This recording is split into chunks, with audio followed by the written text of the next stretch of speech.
जय श्री कृष्णा। होलाष्टक प्रारंभ होने वाले हैं। होलाष्टक क्या होते हैं? होलाष्टक फागुन मास की कृष्ण पक्ष की अष्टमी से शुरू होकर होली का दहन तक चढ़ने वाली 8 दिनों की अवधि होती है। यह समय होली के त्योहार से ठीक पहले का होता है और धार्मिक मान्यताओं के अनुसार इसे अशुभ माना जाता है। होलाष्टक में शुभ कार्य वर्जित होते हैं, लेकिन भगवान की आराधना, भजन और दान पुण्य के लिए यह समय बहुत ही उत्तम माना जाता है। 2026 में होलाष्टक 24 फरवरी से शुरू होकर 3 मार्च तक रहेंगे। होली का दहन 2 मार्च से प्रारंभ होंगे और अगले दिन 3 मार्च को होली खेली जाएगी। तो आइए जानते हैं विस्तार से होलाष्टक का क्या महत्व है, हम क्या करें और क्या नहीं करें। होलाष्टक का क्या महत्व है?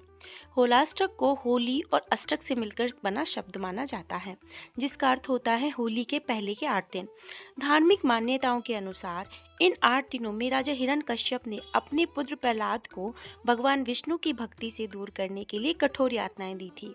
हिरण्यकश्यप की बहन होलिका ने प्रहलाद को गोद में लेकर आग में बैठने का प्रयास किया, लेकिन प्रहलाद तो बच गए और होलिका जल गई।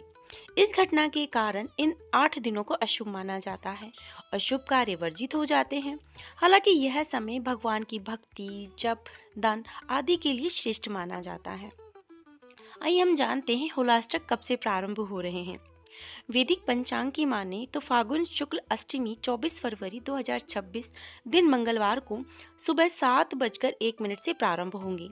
ऐसे में होलाष्टक 24 फरवरी से 3 मार्च 2026 तक रहेंगे।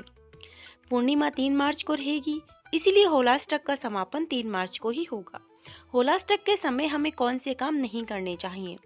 होलाष्टक के दौरान शास्त्रों में कई शुभ कार्यों पर रोक लगाई गई है, जिसमें विवाह, मुंडन, गृह प्रवेश, नामकरण, उपनयन जैसे 16 संस्कार, नया घर, दुकान, वाहन खरीदना और बेचना। नई शादीशुदा बहू को ससुराल की पहली होली देखने की मनाही होती है। कोई भी मांगलिक कार्य या शुभ कार्य नहीं किए जाते हैं। अगर किसी की मृत्यु हो तो अंतिम संस्कार के बाद शांति अवश्य कराएं, लेकिन कोई उत्सव नहीं मनाया जाता, ना ही कोई काज कार्य किया जाता है। इन कार्यों को करने से जीवन में बाधाएं, आर्थिक हानि या पारिवारिक कष्ट आ सकते हैं। होलाष्टक में हमें क्या क्या करना चाहिए? होलाष्टक भक्ति और आराधना का समय होता है। इन दिनों में निम्न कार्य करने से विशेष पुण्य फल की प्राप्ति होती है। भगवान विष्णु, शिव, राम, हनुमान जी की आराधना और भजन करें। महामृत्युंजय मंत्र का जाप करें, इससे रोगों के मुक्ति और स्वास्थ्य लाभ मिलता है। दान पुण्य करें, जिसमें अन्न, वस्त्र, धन, फल इत्यादि का विशेष दान करना चाहिए। होलिका दहन से पहले घर की सफाई और गंगा जल का छिड़काव अवश्य करें।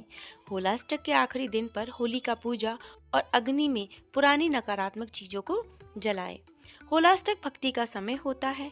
8 दिनों में शुभ कार्य टालकर भजन और दान करें, तो जीवन में सुख शांति अवश्य आती है। होलिका दहन 3 मार्च को किया जाएगा। शुभ मुहूर्त शाम 6:22 से रात 8:50 तक रहेगा।